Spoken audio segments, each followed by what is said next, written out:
Hi guys, so welcome to this course of artificial intelligence. I am Dr. Khalil and I will teach you this subject artificial intelligence.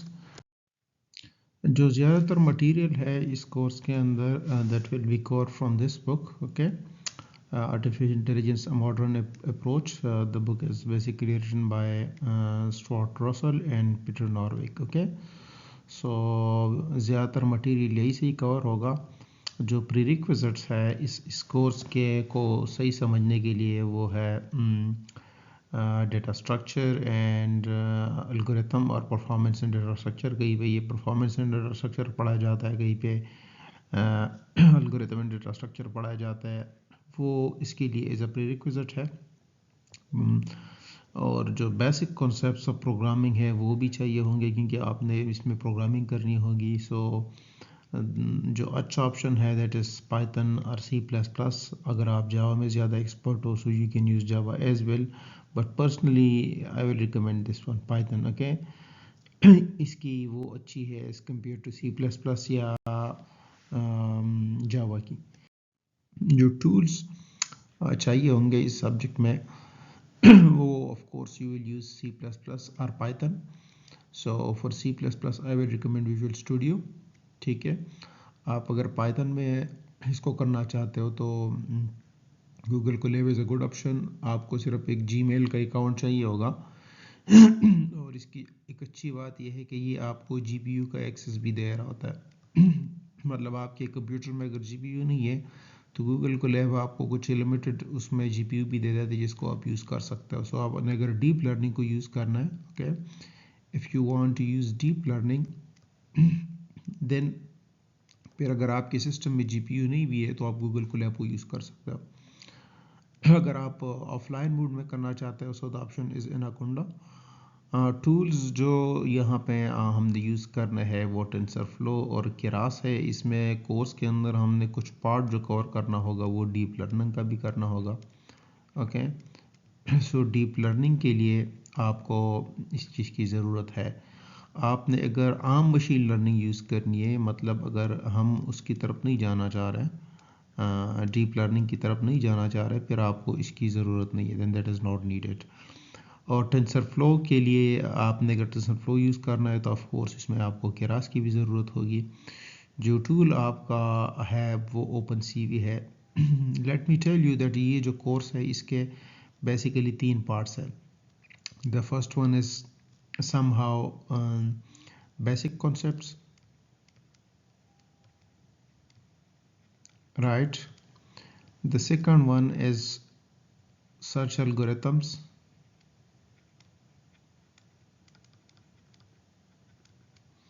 and the third one is implementation. Okay, so ये जो basic concepts है ये just आप AI को समझने की कोशिश करेंगे. सर्च एल्गोरिथम में आप ये करेंगे कि ये जो बेसिक कॉन्सेप्ट्स आपने सीखे हैं इसको आपने डिफरेंट सर्च एल्गोरिथम्स के अंदर कैसे अप्लाई करना है. And the third part is implementation. तो इम्प्लीमेंटेशन में आपने फिर जो जो एआई के कॉन्सेप्ट आपके पास आ गए हैं उसको आपने कहीं ना कहीं इम्प्लीमेंट करना होगा. मिसाल के तौर पर इस कोर्स में नॉर्मली मैं जो यूज़ करता हूँ वो कंप्यूटर विजन को यूज़ करता हूँ इम्प्लीमेंटेशन में. And along with that I normally use natural language processing, NLP जिसको कहते हैं. ओके, सो जब आपने इम्प्लीमेंटेशन करनी होगी आपने कंप्यूटर विजन और NLP को यूज़ करना होगा. So for that case then this open CV is needed. Okay, यहाँ ये आपको चाहिए होगा. सो एटलीस्ट इस कोर्स में you can say that 25% of the course is covered somehow from the implementation इस part से. तो ये ज़रूरी है आपको समझना.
Okay, so what are the course overview and objectives? Let me tell you that ये जो कोर्स है ये रिकमेंडेड है BS लेवल पे जो कंप्यूटर साइंस के स्टूडेंट्स है, सॉफ्टवेयर इंजीनियरिंग के स्टूडेंट्स है, या मैं शॉर्टली सॉफ्टवेयर इंजीनियरिंग के लिखता हूँ, या EE के जो स्टूडेंट्स है जो नॉर्मली उसको पढ़ते हैं AI के बेसिक कॉन्सेप्ट्स को, AI का जो आर्टिफिशियल इंटेलिजेंस के जो स्टूडेंट्स हैं जो इनिशिएट उस पर पढ़ते हैं, और इसके अलावा डेटा साइंस के जो स्टूडेंट्स हैं, तो ये उनकी जो इनिशियल कोर्स है वो कोर्स है। ओके, सो आपने ये जहन में याद रखना है कि ये बेसिक इम्प्लीमेंटेशन है, ये कोई डिटेल में हम नहीं जा रहे। ओके, सो जो ऑब्जेक्टिव्स है सो वो ये है to introduce and familiarize you with the basic concept of AI। So पहली बात ये है कि आपने AI के बेसिक कॉन्सेप्ट को समझना है। Okay, learn and understand AI को समझना है हमने कि AI है क्या चीज़, what are intelligent agents and how are intelligent agents used. तो यहाँ पे दो नई चीज़ें आ रही है, वो है इंटेलिजेंट एजेंट और agent. So let me tell you that agent जो है ना ये एक टर्मिनोलॉजी है जो नॉर्मली AI के अंदर यूज़ होती है। सो इसके बेसिकली दो पार्ट होता है, एक होता है सेंसर और दूसरा इसका होता है actuators. Okay, so let me tell you an example of a human, हम है। okay, so let's say by chance आपने जो है ना वो या आग शाग को हाथ लगा दी, फायर को आपने हाथ लगा दिया। ओके, सो जब आप फायर को हाथ लगा लेते तो आपके जो बॉडी आग को टच कर रहा होगा उसमें सेंसरी न्यूरॉन होते हैं जो उसको सेंस कर रहा होता है, और उस सेंसरी न्यूरॉन की वजह से आपके ब्रेन तक सिग्नल आ जाता है कि आपने एक ऐसा चीज़ को टच किया which is not good for you, और आप अपने हाथ को वहाँ से हटा देते। सो ये सेंसरी न्यूरॉन जो है ना आपके फ्लो में पूरा का पूरा हेल्प कर रहा है। तो इसका मतलब है कि you have sensors and with the help of that sensor you are basically sensing something. Okay, अब जब आपने सेंस कर लिया और आपके सेंट्रल नर्वस सिस्टम में सिग्नल आ गया कि the thing which you touch is not good, so आप एक्चुएटर से आप अपने हाथ को वहाँ से जल्दी से हटा देते हैं। So it's something like that. अब एजेंट्स के दो पार्ट होंगे, सेंसर्स होंगे और एक्चुएटर्स होंगे।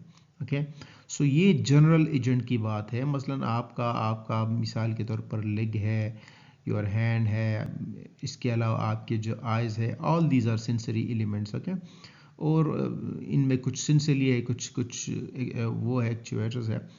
सो अब आप हमने करना क्या है कि एजेंट में ये दो चीज़ें तो है, सेंसर्स भी है, एक्चुएटर्स भी है। हमने AI के अंदर इन चीज़ों को इंटेलिजेंट बनाना है। सो तब आपका एजेंट क्या होगा, इंटेलिजेंट एजेंट होगा। सो इंटेलिजेंट एजेंट वो एजेंट होगा जो जिसका डिसीजन जो है ना वो एक इंटेलिजेंट डिसीजन होगा, वाइज डिसीजन होगा। तो हमने इन चीज़ों की थोड़ी बहुत वो की करनी होगी, प्रोग्रामिंग करनी होगी, इसको एक्सप्लोर करना होगा। Okay, how to solve problem by searching and exploration. So आपने जब AI को समझ लिया, आपने एजेंट को समझ लिया, आपने इंटेलिजेंट एजेंट को समझ लिया, उसको बना दिया, अब हमने क्या करना है, हम सर्चिंग एल्गोरिथम से उस इंटेलिजेंट एजेंट को डिप्लॉय करेंगे and we will try to know कि हमने जो एजेंट डिज़ाइन किया वो इंटेलिजेंट है कि नहीं है। And the last part of the course is to be equipped with the tools to tackle new AI algorithms you might encounter in real life. अब आपने एजेंट को इंटेलिजेंट तो बना दिया, लेकिन इसको टेस्ट भी करना है। सो हमने जब इसको टेस्ट करना होगा, हमने किसी एनवायरनमेंट में इसको डिप्लॉय करना होगा, right. So when we deploy an agent to the environment, okay, आपने एक एजेंट को एनवायरनमेंट में डिप्लॉय कर दिया और उसका जो डिसीजन अब आ रहा है वो डिसीजन एक वाइज डिसीजन है। तो इसका मतलब है कि हमारी टेस्टिंग कामयाब हो गई और हमने जो इतनी हौरी की उस एजेंट को इंटेलिजेंट बनाने में, वहाँ AI इन्वॉल्व करने में, वो एक अच्छा वो है। ओके, सो अब समरी इज़, पहली बात यह है कि आपने AI को समझना है, दूसरी बात यह है कि आपने एजेंट्स को समझना है, थर्ड आपके पास ये है कि आपने एजेंट को क्या करना है, इंटेलिजेंट एजेंट बनाना है, राइट। जो आपके पास फोर्थ पॉइंट है that is to deploy this intelligent agent in the environment, और इसको टेस्ट करना है। ओके, सो ये कोर ऑब्जेक्टिव है आपके। आपने अगर इन चार चीज़ों को समझ लिया तो इसका मतलब है कि आपने AI को कुछ ना कुछ समझ लिया, राइट। अब एक चीज़ है, let's come to the basic definitions of AI. दो चीज़ें आम है हमारे उसमें एरिया में, एक आर्टिफिशियल इंटेलिजेंस है और दूसरा मशीन लर्निंग है। तो लोग नॉर्मली इसके बीच में जो है ना वो फ़र्क नहीं कर पाते कि मतलब एआई क्या है और मशीन लर्निंग क्या है, ज़्यादातर कंफ्यूज हो जाता है। So AI is basically a set of technologies, okay, and machine learning is basically a set of algorithms. So AI जो है ना वो टेक्नोलॉजीज का एक सेट है that enable computer to perform a variety of advance function including ability to see, understand and translate, analyse data and make recommendation. So आप देख सकते हो कि आपके पास एआई के अंदर एक सेट ऑफ टेक्नोलॉजीज होती है जिसके अंदर से आप क्या करते हो। इन सब की समरी ये है कि बेटर डिसीजन आप ले सकते हो, okay.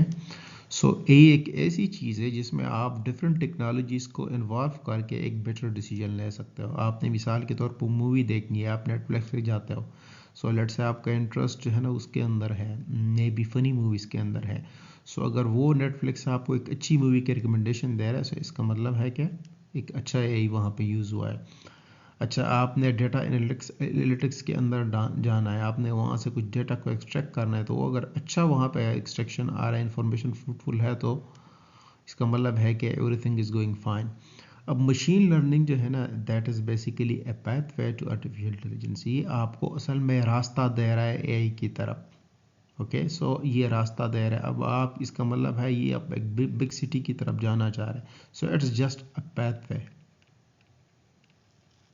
Okay, and this is AI. ये बेसिकली एक पाथवे है जो आपको एआई की तरफ लेके जा रहा है। एंड दिस सब category of AI uses algorithms, और इसके अंदर एल्गोरिथम्स होता है, right.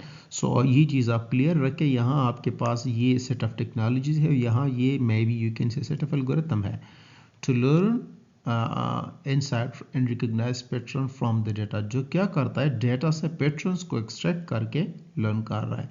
Applied that learning to meet in class between decision, और जो आपको डिसीजंस लेने में हेल्प कर रहा होता है, okay. So that's the difference. Machine learning जो है ना, कंक्लूजन इज मशीन लर्निंग आपके पास सेट ऑफ एल्गोरिथम्स है, whereas this thing is basically a set of technologies, okay. So इस चीज़ को आपने जहन में याद रखना है। Now there is a big question, why AI, हम एआई की तरफ जाना क्यों चाह रहे हैं। So just think about it कि मतलब एआई की क्या ऐसी ज़रूरत आपको पेश आई है। तो आप अगर देख ले तो आजकल जितनी भी रिसर्च चाहे हो रही है, चाहे मतलब एप्लीकेशंस है, हर जगह पे एआई को इन्वॉल्व किया जा रहा है, ओके। हर जगह पे एआई कहीं ना कहीं पे इन्वॉल्व है, एंड दैट्स द रीज़न कि हम मोस्टली जो लोग हैं वो एआई की तरफ जाते हैं, okay. So let me show you this with few slide, okay. So here is a graph, and that is between the demand and supply of experts, okay. So यहाँ देखिए डिमांड इज़ हाई, ये जो blue है ये demand is high show कर रहा है, और ये जो ब्लैक है that is supply is adequate. इसका मतलब है कि इसकी सप्लाई ठीक है, मतलब ऑलरेडी अवेलेबल है मार्केट में, और ये मार्केट में इसकी डिमांड है। So this data is basically taken from Statistica, okay. So आप इस ग्राफ में देख सकते हो कि अब ये ब्लू लाइन जो है ना ये मशीन लर्निंग के जो एक्सपर्ट्स है जिनकी उसमें डिमांड है मतलब मार्केट में। सो आप देख सकते हैं कि 82% डिमांड है मार्केट के अंदर, लेकिन सप्लाई कितनी है, जस्ट 12% है। तो आप गैप को खुद देख सकते हो। इसके अलावा आपके पास जो डीप लर्निंग के या टेंसर फ्लो के या शिकट लर्न के जो एक्सपर्ट्स है उसकी डिमांड देखिए 81% है। यहाँ जो सप्लाई है या जो अवेलेबिलिटी है 13%।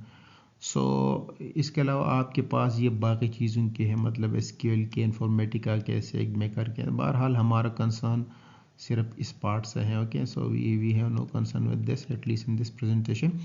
लेकिन यहाँ से आप देख सकते हो कि मार्केट में एक जो एक्सपर्ट्स है उनकी डिमांड कितनी है, and due to that demand इसी वजह से आप देखते हो कि लोग जो है ना वो ज़्यादातर इसी एरिया की तरफ जा रहे हैं, ओके।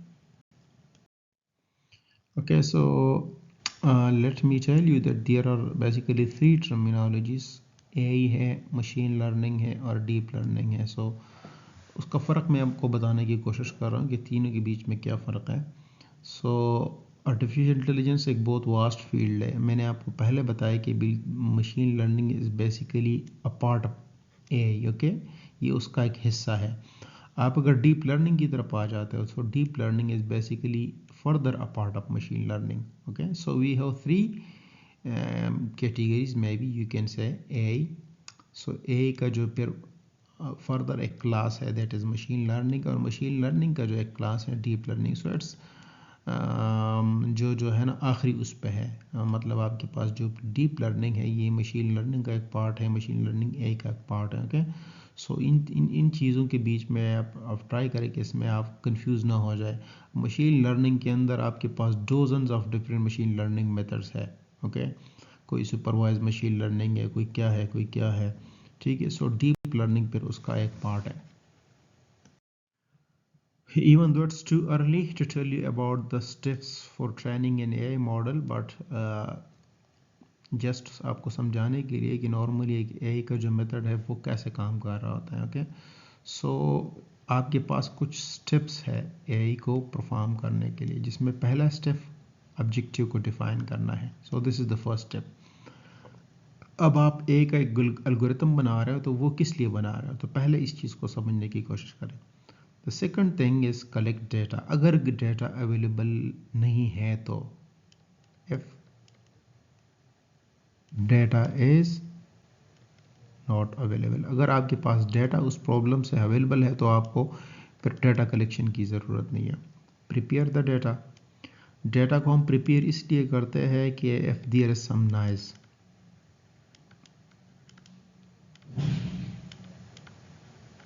अगर कुछ नॉइज वगैरह है तो उसको आपने रिमूव करना है। फिर सेलेक्ट एल्गोरिथम। अब जैसे मैंने आपको पिछले उसमें कहा कि आपके पास thousand of different kinds of algorithm है, आपने कौन से एल्गोरिथम को सेलेक्ट करना है। So this is the fourth step. The third, this is the second, okay. So आपने कौन से एल्गोरिथम से अपने मसले को हल करना है, दैट्स योर चॉइस, ओके। फिर आप इन एल्गोरिथम्स में, मेरे ख्याल में उसको अभी समझने की ज़रूरत नहीं है, आप खुद बाद में समझेंगे। फिर जब आपने एल्गोरिथम को सेलेक्ट कर लिया, then you have to train a model, okay. So आपने फिर क्या करना है, कोई ए मॉडल को ट्रेन करना है। अब जब मॉडल ट्रेन हो गया, जाहिर बात है उसका जो नेक्स्ट फेज़ होगा वो टेस्टिंग होगी। क्या आया वो जो मॉडल आपने बनाया हुआ है, दैट इज़ वर्किंग फाइन और नॉट, ओके। सो आपने टेस्ट कर लिया। बाद में ये दोनों जो है ना सेम होता है, 6 और 7। प्रेडिक्शन और टेस्टिंग, तकरीबन प्रेडिक्शन भी टेस्टिंग ही है कि मतलब आपका मॉडल प्रेडिक्शन कर रहा है कि जिस चीज़ को आप टेस्ट करना चाह रहे हैं वो ठीक है या नहीं है, ओके।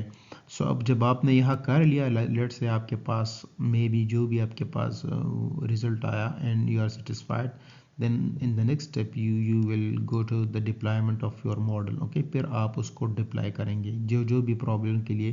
मिसाल के तौर पर आपने फेस रिकग्निशन का मॉडल बनाया, ओके। आपने किसी जगह पे फेस रिकग्निशन करवाना है, अपने क्लासरूम में आप चाहते हो कि जो आप 60 बंदे हो, 70 बंदे हो, मैं उसकी फेस रिकग्निशन करना चाहता हूँ। तो ये सारा सब कुछ करके जब आपने टेस्टिंग कर ली, फिर आप उसको डिप्लॉय कर सकते हैं। अगर यहाँ आपके पास सेटिस्फैक्ट्री परफॉर्मेंस आ गया, अगर यहाँ टेस्टिंग फेज़ में आपके पास जो परफॉर्मेंस आया दैट इज वो सेटिस्फैक्ट्री, फिर आप डिप्लॉयमेंट की तरफ जा सकते हैं। अब पिछले स्लाइड में आपके पास एक फेज़ था जिसमें आपने सेलेक्ट करना था एल्गोरिथम को, याद है। सो मैंने आपको कहा था कि एल्गोरिथम्स की बेतहाशा किस्में हैं। फ़िलहाल ये it's too early for you to know, but let me tell you that आपके पास जो फर्स्ट है वो सुपरवाइज मशीन लर्निंग है, दूसरा अनसुपरवाइज है, in the third one is reinforcement learning, okay. So supervise machine learning में आपके पास मशीन लर्निंग की वो किस्म है जिसमें आपको ट्रेनिंग डेटा चाहिए। अब ट्रेनिंग डेटा क्या है, ट्रेनिंग डेटा में तो एक तो आपके पास समहाउ डेटा होगा, दूसरा आपके पास लेबल्स होंगे, ओके। सो लेट्स से the problem of face recognition. आप फेस रिकग्निशन करना चाह रहे हो। फेस रिकग्निशन में मिसाल के तौर पर आपकी क्लास में जो स्ट्रेंथ स्टूडेंट्स की वो 50 है, ओके। सो यहाँ वो जो 50 स्टूडेंट्स है उनकी इमेजेस जितनी भी इमेजेस है, किसी का 1 है या किसी के 10 है, जितनी भी इमेजेस है वो आपका क्या है, ट्रेनिंग डाटा आ गया। और लेबल्स क्या होंगे, मसलन अहमद है, असद है, खान है, जो कुछ भी है, तो उनके जो नेम्स है ना, that will be a label. So इसका मतलब है कि आपके पास सुपरवाइज मशीन लर्निंग वो मशीन लर्निंग मॉडल है जिसमें आपके पास ये दो चीज़ें चाहिए होंगे, डेटा और उसके लेबल्स। अनसुपरवाइज मशीन लर्निंग में जस्ट आपको डेटा चाहिए, you don't need this thing, this is not needed at all. Okay, so आपके पास डेटा आ जाता है, आपके पास बेतहाशा किस्म की अनसुपरवाइज मशीन लर्निंग एल्गोरिथम है, आप अप्लाई कर सकते हो। मिसाल के तौर पर क्लस्टरिंग एल्गोरिथम है। ओके, अब आपने क्लस्टरिंग करनी है, मिसाल के तौर पर कोई लेट्स है, मैं सिंपल एग्जांपल अपने स्टूडेंट्स को उसका देता हूँ, हाउसिंग सोसाइटी का देता हूँ। Let's say this is housing society, ये प्लॉट्स है डिफरेंट लोकेशंस पे। ओके, डिफरेंट लोकेशंस पे प्लॉट्स है। अब आपने इन प्लॉट्स की कीमत मालूम करनी है कि इस प्लॉट की क्या कीमत है, इसकी क्या है, इसकी क्या है। मैं सो आपकी मर्ज़ी है कि आपने मिसाल के तौर पर आपने ये क्लस्टर बना दिया, आप कहते हैं कि ये इस क्लस्टर में जो आ रहा है, इन क्लस्टर की लेट्स से कीमत जो है ना वो 1 करोड़ रुपए है। अब ये जो क्लस्टर है, लेट्स से ये मस्जिद के करीब है, मे बी पार्क के करीब है, तो मैं इसका कीमत 1.5 करोड़ रख लेता हूँ। सो क्लस्टरिंग की बेताश एल्गोरिथम्स है, आपकी मर्ज़ी कि आपने मतलब अब यहाँ आप देख रहे हो कि यहाँ हमें कोई लेवल की ज़रूरत नहीं है, बल्कि मैं अपना कोई स्ट्रेटजी बनाता हूँ और उसके बेस पे सम हाउ क्लासिफिकेशन करता हूँ। So this that is called unsupervised machine learning. And the third one is reinforcement learning. So reinforcement learning में डेटा भी चाहिए और लेबल्स भी चाहिए, बोथ थिंग्स आर नीडेड, ये दोनों चाहिए। फ़र्क इसमें क्या है, इसमें फ़र्क ये है कि लेट्स है you have maybe two images, one is that of a dog and the other is that of maybe a cat, और आपने एक इमेज रिकग्निशन सिस्टम बनाया, एक इमेज रिकग्निशन सिस्टम बनाया which is based on the reinforcement learning. अब आप इस recognition पे ये करवाना चाह रहे हैं। Okay, so let me show you over here. So this is reinforcement learning. Okay, अब रीइंफोर्समेंट लर्निंग में क्या होगा कि लेट्स से आपने एक मॉडल को ट्रेन कर दिया, उसको कहीं पे सेव कर दिया। अब ये तो आपका ट्रेनिंग फेज़ ख़त्म हो गया। अब टेस्टिंग फेज़ में आपने इसको ये डॉग वाला जो इमेज था वो दे दिया इस मॉडल को, और इस मॉडल ने जो प्रेडिक्शन की, इसने जो बताया वो केट की है। इसका मतलब है कि गलत प्रेडिक्शन की है। सो रीइंफोर्समेंट लर्निंग में होता क्या है कि ये इंफॉर्मेशन इज़ अ फीडबैक वापस दे दी जाती है इसको, इस मॉडल को, और ये अगेन ट्रेन हो जाता है। ओके, सो नेक्स्ट टाइम जब ये डॉग वाला इमेज इसको आएगा, so it will be able to recognise this image correctly, and that's called reinforcement learning. So इसका मतलब ये है कि रीइंफोर्समेंट लर्निंग में हमारे पास जो आउटपुट होता है वो अगर रॉन्ग है तो वो एज ए फीडबैक दिया जाता है मॉडल को, वो मॉडल दोबारा ट्रेन होता है। अब आप अगर यहाँ देख ले सुपरवाइज मशीन लर्निंग में, अब सुपरवाइज मशीन लर्निंग में आपने एक इमेज को दे दिया, मिसाल के तौर पर डॉग का इमेज दे दिया, और उसने इसकी प्रेडिक्शन कैट से की, तो बस किस्सा ख़त्म, कोई इसकी वो नहीं है, फीडबैक कुछ भी नहीं है। That is the main difference between these two, right. A के अंदर एक और अप्रोच है जिसको कहते हैं cognitive modelling approach. Okay, so cognitive modelling approach, इसको आप थिंकिंग ह्यूमनली भी कह सकते हो। Okay, so cognitive modelling approach का मतलब ये है कि आपने करना क्या है, let's say this is an agent, okay, may be this is an agent and this is human brain. Okay, अब कॉग्निटिव मॉडलिंग अप्रोच का मतलब ये है कि आपने इस इंटेलिजेंट को क्या बनाना है, इंटेलिजेंट बनाना है। This is a simple agent and you want to make this agent intelligent, right. So अब इस एजेंट को इंटेलिजेंट बनाने के लिए you need to study the brain of the human, you need to study the system of the human के उसका brain कैसे काम कर रहा है। ओके, सो इस अप्रोच को कॉग्निटिव मॉडलिंग अप्रोच कहते हैं कि आप क्या कर लेते हो, आप इस ब्रेन को स्टडी कर लेते हो, ह्यूमन ब्रेन को, और यहाँ जो चीज़ें हैं उसको एज इट इज़ तो इट्स डिफ़िकल्ट आप नहीं कह सकते, लेकिन यह जो चीज़ें हैं उसको समहाउ यहाँ पे आप इम्प्लीमेंट कर दो। Okay, so program thinks like a human. The question is how human thinks. So पहली बात तो यह है कि आपने इसको समझना है. Okay, so cognitive modeling approach वो approach है जिसमें आप इस human brain को study करो कि ये सोच कैसे रहा है, ये काम कैसे कर रहा है. So the actual working of human brain should be studied. So उसके लिए हमारे पास 3 तरीके हैं. There are 3 ways to study how human thinks. पहला जो है ना इसको कहते हैं introspection, the second one is called psychological experiments and the third one is called brain imaging. तो आप इसका मतलब है कि to study this human brain आप इन तीनों में से कोई तरीका यूज़ कर सकते हो. पहले तरीका क्या है, catch your thoughts as they go. पहली बात यह है कि जैसे मतलब यहाँ जहन के अंदर चीज़ें जैसे चल रही हैं, मतलब आप उसको उस इंफॉर्मेशन को कैच करो और उसको स्टडी करो. The second one is observing a person in an action. ठीक है कि let's say this is a human, right. अब ये ह्यूमन काम कैसे कर रहा है, ये एक्ट कैसे कर रहा है, आप वो जो काम है उसको ऑब्जर्व करते हैं और उसको मतलब उसको स्टडी करते हैं, तो उसको साइकोलॉजिकल एक्सपेरिमेंट कहते हैं. And the third one is जिसको ज़्यादा यूज़ किया जाता है वो observing the brain in action, के मतलब ब्रेन जो है ना वो कैसे एक्शन काम कर रहा है, कैसे चीज़ें चल रही है, तो आप उस तरीके से भी कर सकते हो. तो इसका मतलब है कि कॉग्निटिव मॉडलिंग ये काफ़ी एक्टिव रिसर्च एरिया है. कॉग्निटिव मॉडलिंग अप्रोच आपके पास वो ब्रांच है एआई के अंदर जिसमें आप ह्यूमन ब्रेन को स्टडी करते हो और वहाँ जो चीज़ें ह्यूमन ब्रेन के अंदर चल रही है उसको फिर डिप्लॉय करते हो, आप एक एजेंट को इंटेलिजेंट बनाते हो. So that approach is called cognitive modelling approach. So again उसमें आपके पास 3 तरीके जिसमें आप ह्यूमन ब्रेन को स्टडी कर सकते हैं. इंट्रोस्पेक्शन है, साइकोलॉजिकल एक्सपेरिमेंट है और ब्रेन इमेजिंग है, राइट.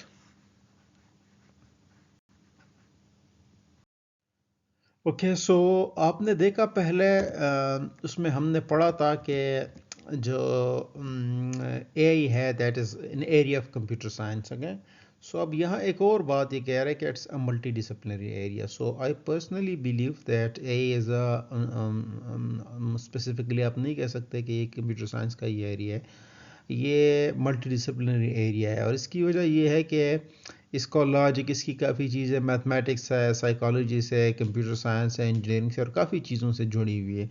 और दैट्स द रीज़न कि आप इसके एप्लीकेशन को जब देख लेते हो तो काफ़ी वास्ट है. Okay so many older field और disciplines contribute to a foundation of A जिसमें मैथमेटिक्स है. ओके अब जितने भी एल्गोरिथम्स नॉर्मली बन रहे हैं वो मैथमेटिक्स के अंदर ही बढ़ रही है, चाहे आप प्रोबेबिलिटी थ्योरी को यूज़ करते हो, चाहे थ्योरी ऑफ कंप्यूटेबिलिटी को यूज़ करते हो. इसके अलावा of course there is a contribution from computer science and engineering, चाहे वो हार्डवेयर की उसमें हो, जिस तरह आप देख रहे हो कि आपके पास आजकल बड़े सोफिस्टिकेटेड किस्म के जीपीयू बन रहे हैं. So the reason is this hardware. Algorithms में काफ़ी इंप्रूवमेंट आ रही है, वो भी आपके सामने है. कंप्यूटेशनल कम्प्लेक्सिटी थ्योरी, मतलब जब आपका हार्डवेयर बनता है इम्प्रूव होता है, जब आप एल्गोरिथम्स को इम्प्रूव करते हो तो जाहिर बात है इसमें भी कम्प्लेक्सिटी आ जाती है. फ़िलासफ़ी में लॉजिक जो है ना आप देखते हो कि ये रीजनिंग और ये सारी चीज़ें इसी के बेस पे चल रही है. सिमिलरली फ़िलासफ़ी ऑफ माइंड है, फ़िलासफ़ी ऑफ साइंस है, फ़िलासफ़ी ऑफ मैथमेटिक्स है. सो बहरहाल आपके पास जो जो फ़िलासफ़ी का फील्ड है उसकी भी ऑफ कोर्स कंट्रीब्यूशन है एआई के डेवलपमेंट में. And the second thing is psychology जिसमें आपके पास बिहेवियरिज्म है या कॉग्निटिव साइकोलॉजी. कॉग्निटिव साइकोलॉजी वही है जो आपके पास कॉग्निटिव लर्निंग का डोमेन था, कि मतलब आपका ह्यूमन ब्रेन कैसे लर्न कर रहा है, किस तरह चल रहा है, राइट. सो ये सारी चीज़ें और ऑफ कोर्स यहाँ पे लिंग्विस्टिक्स भी है जिसमें आप थ्योरी का ग्रामर है, सिंटैक्स है या सिमेंटिक्स है, ये सारी चीज़ें कंट्रीब्यूट करके एक मिचेवर उसमें स्टेज पे पहुंच गया है, राइट. जो हिस्ट्री है एआई का वो मतलब ऐसा नहीं है कि इसमें जो डेवलपमेंट आई है ये रिसेंट डेज में, ये काफ़ी पहले से इसमें काम हो रहा था. सो 1943 में जो Boolean circuit model of brain था उसको स्टडी किया था इन ऑथर्स ने. हमने पहले भी डिस्कस किया था कि जिसमें जो फाउंडेशन था ट्यूरिंग टेस्ट का, सो 1950 में इंट्रोड्यूस करवाया था एलन ट्यूरिंग ने, और हमने डिटेल पढ़ी थी लास्ट उसमें लेक्चर्स में. इस तरह अर्ली एआई के जो प्रोग्राम्स थे 1950s में सिम्यूल्स ने जो है ना इंट्रोड्यूस करवाए थे. 1952 में ये कुछ कंट्रीब्यूशन लुक और माँ की तरफ से थी. बहरहाल इसके अलावा आर्टिफिशियल इंटेलिजेंस को जो अडॉप्ट किया था समहाउ प्रैक्टिकली वो 1956 में कुछ ना कुछ उसको यूज़ किया था. रॉबिन्सन ने complete algorithm for logical reasoning 1965 में इंट्रोड्यूस करवाया था। इस तरह कंप्यूटेशनल कम्प्लेक्सिटी ऑफ ए जो है उसको 1966 में इंट्रोड्यूस करवाया था। राइट, जो जो early development of knowledge based system था वो 1969 में आया था। जिस तरह आप देख रहे हो कि आपके पास आजकल जो रिकमेंडेशन सिस्टम है, so that is basically based on this expert systems हैं, जिसको 1980 में इंट्रोड्यूस करवाया था। अच्छा, ये 1980 और 1988 के बीच में काफ़ी इसमें डेवलपमेंट आई थी, जिसमें ये स्पीच रिकग्निशन और हेडनबार्को वगैरह मॉडल जो है ना, इसको मतलब ये डेवलपमेंट आई थी। सो 1988 में ये कुछ और डेवलपमेंट थी। अच्छा, न्यूरल नेटवर्क का रिटर्न टू पॉपुलैरिटी था, तो यहाँ पे ये 1985 लिखा हुआ है। तो इसका मतलब ये है नहीं है कि न्यूरल नेटवर्क को 1985 में इंट्रोड्यूस करवाया था, ये बहुत पहले ही से था। लेकिन ये I don't remember the exact year के कौन से ईयर में इसको इंट्रोड्यूस करवाया था, लेकिन 50 और 60 के बीच में इसको इंट्रोड्यूस करवाया था। लेकिन ये फिर बैक फुट पे चला गया क्योंकि कुछ डेवलपमेंट नहीं हो रही थी। सो ये 1980 में एक कंपनी थी जिसने कुछ कुछ एक्सपर्ट सिस्टम बनाया था, और उसके बेस पे मतलब जो जो कंप्यूटर साइंस के या मैथमेटिक्स के जो लोग हैं, उन्होंने कहा कि न्यूरल नेटवर्क का जो आइडिया था, जो चीज़ें थी, तो उसमें वो दोबारा मतलब वो रिटर्न आया 1985 में। राइट, ओके, इस तरह आपके पास जो प्रोबेबिलिस्टिक डिसीजन थ्योरी के जो मेथड्स थे उनको 1988 में इंट्रोड्यूस करवाया था। 1995 में एजेंट्स और एजेंट्स को इंटेलिजेंट कैसे बनाना है, इस थ्योरी पे काम हुआ। और 2003 में human level A back on agenda, मतलब वो आया कि मतलब एआई को कैसे इन चीज़ों में इन्वॉल्व करके यूज़ कर सकते हैं। सो इसका मतलब है कि आपकी जो जो ए की हिस्ट्री है, ये ऐसा नहीं है कि मतलब ये कोई नया फील्ड है, काफ़ी अरसे से है। लेकिन ये है कि डेवलपमेंट इसमें काफ़ी जो है ना, आई थिंक के 2003 के बाद इसमें मेजर डेवलपमेंट आई है, जिसको मतलब प्रैक्टिकली लोगों ने यूज़ किया हुआ है। Okay, boom from a new few million dollars two billion dollars. Okay, ये हुआ ये था कि 1980 में एक कंपनी थी, ठीक है, जिन्होंने कुछ इन्वेस्टमेंट की and they basically started building expert system. सही है। अब जब ये इन्वेस्टमेंट करके हुआ ये कि as a result of that, ये उस कंपनी का नाम है Digital Equipment Corporation. Okay, so इन्होंने फर्स्ट एक्सपर्ट सिस्टम बनाया with the name RI in 1986। हुआ क्या कि इन 4 year time it was saving the company $40 million a year. ठीक है, सो एक साल में ये इतने $1 million एक्सपर्ट सिस्टम की वजह से उन्होंने सेव कर लिए।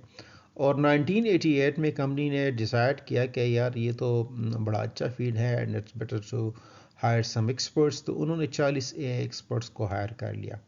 राइट, सो आप खुद देख सकते हो कि मतलब 1980 में उन्होंने इन्वेस्टमेंट की, 86 में उन्होंने कहा कि मतलब आप $40 मिलियन जो है ना वो ईयर इस चीज़ की वजह से कमा सकते हो। तो उन्होंने कुछ और एक्सपर्ट्स को हायर कर लिया और समहाउ मतलब वहाँ से एक बूम आया। फिर जिस तरह पहले मैंने आपको कहा कि रिटर्न जो न्यूरल नेटवर्क का हुआ था वो 1986 में हुआ था, और आप यू कैन सी के यहाँ पे अब ये सारी चीज़ें इन इन चीज़ों की वजह से मतलब एक किस्म की इंकरेजमेंट मिली लोगों को, और उन्होंने उसमें काम करना शुरू कर दिया। Okay, so as a result of that back propagation algorithm को दोबारा मतलब उस पर काम किया गया, and that was applied to computer science and some psychology problems, and as a result of that some great excitement was noticed. Okay, so 1986 में इन्होंने क्या किया, कुछ ऑथर्स ने, कि उन्होंने न्यूरल नेटवर्क्स को यूज़ किया, और जब उन्होंने न्यूरल नेटवर्क्स को यूज़ किया साइकोलॉजी किसी प्रॉब्लम के अंदर, ठीक है, तो जो रिजल्ट्स उनके पास आया है that was too much encouraging, और इसकी वजह से मतलब आप कह सकते हो कि that was basically return of the neural network. Okay, so return of the neural network of as you know कि मतलब आप आजकल हमारा जो डीप लर्निंग है, ओके, सो डीप लर्निंग जो है ना वो बेसिकली इसी चीज़ के बेस पे है ना, न्यूरल नेटवर्क के बेस पे है। राइट, सो मतलब ये डेवलपमेंट जो हुई है वहाँ से शुरू हुई है समहाउ। ओके, कुछ और डिटेल है new network researches by bifurcated into two fields. So normally as a whole, बल्कि न सिर्फ न्यूरल नेटवर्क, बल्कि आई थिंक एआई को मेरे ख्याल में दो उसमें हम डिवाइड कर सकते हैं एरियाज में. सो पहला जो एरिया है that is regarding the design of algorithms, कि आप क्या करते हो, कुछ एल्गोरिथम्स को डिज़ाइन करते हो. And the second one is solving real world problem. इसका मतलब है कि आपके पास जो फर्स्ट एरिया है वो डिज़ाइन का है, ओके और आपका जो सेकंड एरिया है that is about the application. So आप अगर इसको इस फील्ड में काम करना चाहते हो तो आपके पास दो चॉइसेस हैं. एक ये है कि आपके पास जो एग्जिस्टिंग ए के एल्गोरिथम्स हैं उसको इम्प्रूव करें या उस पर काम करें, ओके.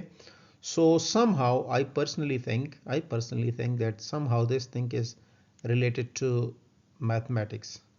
मेरा ख्याल ये है कि मतलब, या अगर आप कंप्यूटर साइंस के इंजीनियरिंग के भी बंदे हो, लेकिन if you have a good background mathematics, so you can adopt this area के मतलब आप एल्गोरिथम के डिज़ाइंस पे काम करते हो.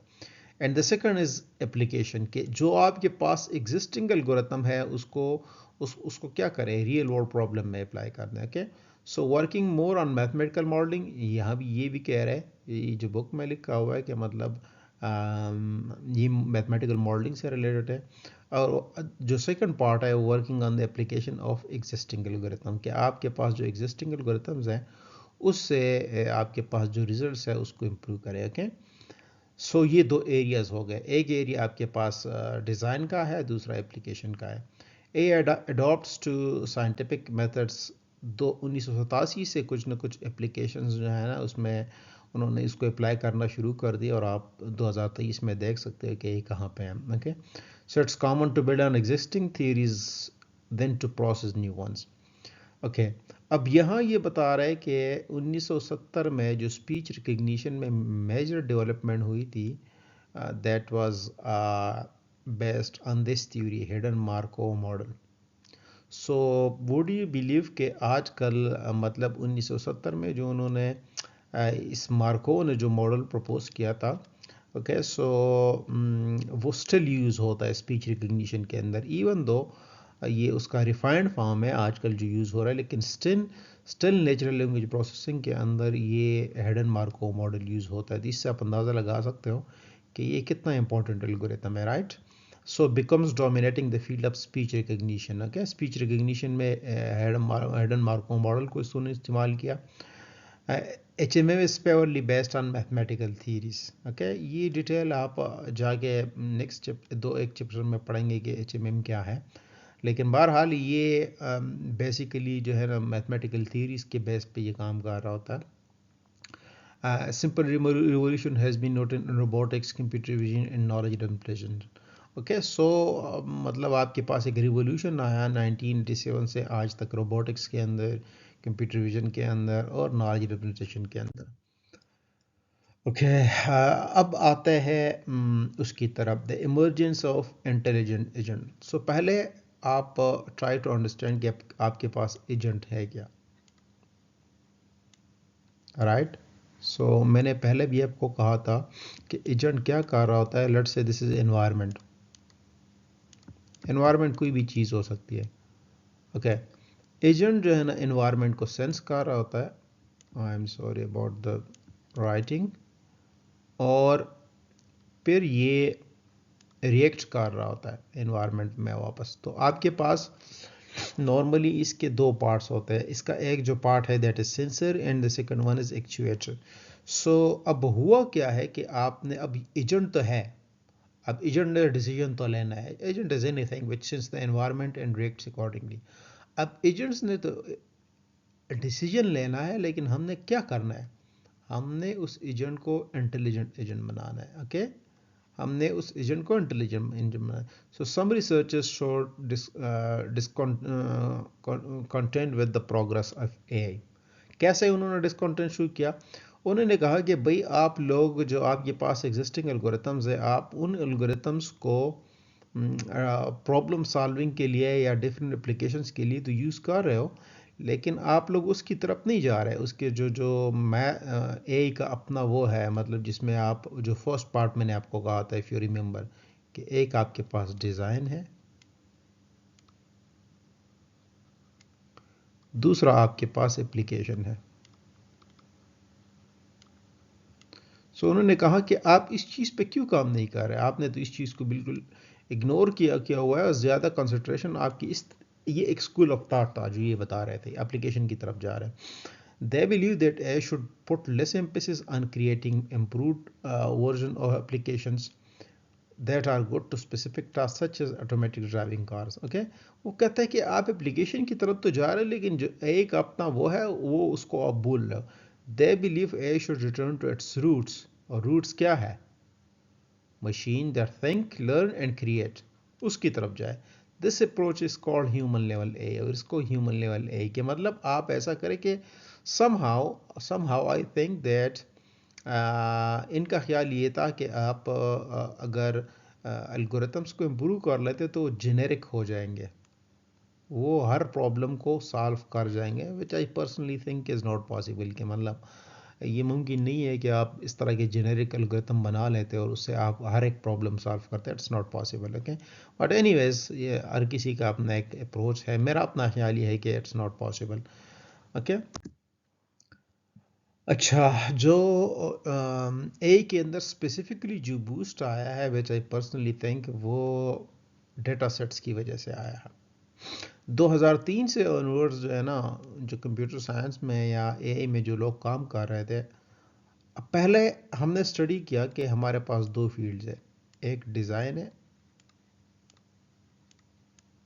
दूसरा हमारे पास जो है दैट इज़ एप्लीकेशन। ओके, अब मसला ये था कि लोग जो है ना वो एप्लीकेशंस को तो यूज़ करते थे, जो एग्जिस्टिंग एल्गोरिथम है उसको डिफरेंट एप्लीकेशन में तो यूज़ करते थे, लेकिन वो एग्जिस्टिंग एल्गोरिथम्स को यूज़ करते थे। ठीक है, so let's say you are working on some task, maybe a face recognition system, maybe a face recognition system. अब आप एक फेस रिकग्निशन सिस्टम में काम कर रहे हो, एक एप्लीकेशन आपने बनाया हुआ है, और आपने उस मॉडल को टेस्ट किया इस फेस रिकग्निशन के सिस्टम के पास ऊपर, और लेट्स से आपके पास 75% एक्यूरेसी आई है, लेट्स एज्यूम।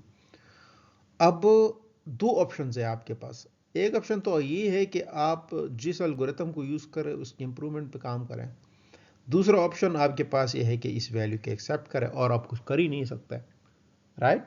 सो 2003 में एक नया जो है ना वो आया, कॉन्सेप्ट आया कि आपके पास एक थर्ड ऑप्शन भी है, और थर्ड ऑप्शन क्या है? Improve the data. आप डेटा के इम्प्रूवमेंट पे काम करें, जो आपके पास डेटा सेट से उसको मज़ीद इम्प्रूव करें, और उसकी वजह से काफ़ी जो है ना ये जो वैल्यूज़ है, ये जो परफॉर्मेंस है, उस पर काफ़ी ठीक ठाक असर पड़ा है। ठीक है, कि डेटा सेट्स को इम्प्रूव कर दिया, उसको इन्हेंस कर दिया, उसको बड़ा बना दिया। सो ये उसकी बात करें कि the availability of large data sets, so ये 2003 से अनवर्ड्स ट्रेंड आया कि इनके पास एक ये ऑप्शन था, एक ये ऑप्शन था, लेकिन उन्होंने एक थर्ड ऑप्शन पे भी काम शुरू कर दिया। So most of the emphasis was on algorithm and not the data. इससे पहले 2003 से पहले एल्गोरिथम पे ज़्यादा एम्फेसिस था। Some researchers suggested that it is more important to worry about the data and not the algorithms.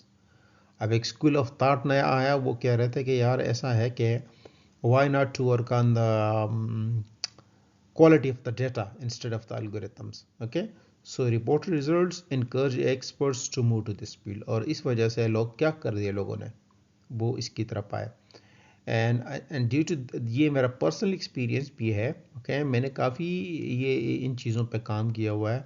सो कम से कम मेरे 3-4 अपने डेटा सेट्स हैं। ओके, क्योंकि जो एग्जिस्टिंग एल्गोरिथम्स को मैं यूज़ करता था, तो उन एल्गोरिथम्स की वजह से ये था कि मेरे पास रिजल्ट इतने इम्प्रूविंग नहीं थे। So instead of working on these complex kinds of algorithms, मैंने क्या किया, मैंने डेटा सेट की क्वालिटी को अच्छा किया, डाटा मेरे पास अच्छा है, और मेरे पास उसमें काफ़ी अच्छी इंप्रूवमेंट्स उसकी वजह से आई है। So it's an interesting area. Okay, और जिसको मतलब लोग अडॉप्ट कर रहे हैं। Okay, which of the following statement, अच्छा अब यहाँ कुछ कुछ चीज़ें हैं, समहाउ इट्स समरी आप कह सकते हो। वो ये है कि which of the following can be done at the present. Do you think that you can play a decent game of table tennis with the help of AI? आपका क्या ख्याल है, आपके पास फ़िलहाल कोई ऐसा गेम है जो एआई का, ऑफ कोर्स आप आपके पास आपके मोबाइल में बेताशा एप्लीकेशन है जिसमें आप टेबल टेनिस के गेम को मतलब आप खेल सकते हो। Driving along a curving mountain, is it possible कि आप आपके पास ऐसा कोई कार है जिसमें आप किसी पेचीदा किस्म के रास्ते से उसको ऑटोमेटिक ड्राइविंग कर सकते? So no, this is possible but this is not possible, फ़िलहाल नहीं है हमारे पास। Okay, drive in the centre of Cairo, is it possible कि आपके पास ऐसा कोई कार है जिसमें आप कुछ कुछ इनिशियल स्टेजेस में है लेकिन कमर्शियल यूज़ में नहीं है, so it's also not possible. अच्छा, ये आप खेल सकते हो कोई इस तरह का गेम? हाँ, इट्स इजी, काफ़ी बेतहाशा किस्म की गेम है। Discover and prove a new mathematical theorem, so आपका क्या ख्याल है? Just think about it. क्या आप यही उस स्टेज में है कि आपको ये कोई मैथमेटिकल थ्योरम दे दे? नहीं, यही इतना इम्प्रूव नहीं हुआ कि ये ख़ुद आपको थ्योरीज भी बना के दे रहा है, वो इतनी इम्प्रूवमेंट एआई के अंदर नहीं है। राइट, इन इंटेंशनली फनी स्टोरी, यस, ये काफ़ी इम्प्रूव्ड फॉर्म में है। स्टोरी टेलिंग जो है उसमें लोग इसमें काम कर रहे हैं, सो ये पॉसिबिलिटी है आपके पास। Translate spoken language English to into spoken Swedish and yes, this is quite possible. आप देख रहे हो कि आपके पास गूगल स्कॉलर आपको ये फैसिलिटी दे रहा है कि आपको मतलब आप उर्दू से इंग्लिश में ट्रांसलेट करवाना चाहते हैं, इंग्लिश से उर्दू में, और भी बेशुमार किस्म की ज़बानों में है ये चीज़ अवेलेबल है। So yes, this is possible. Okay, so this is the end of your chapter 1, and I will suggest you to read chapter 1, which is the introduction part of the book. तकरीबन सारा का सारा इसमें cover है, so kindly इसको देख लीजिएगा। Okay.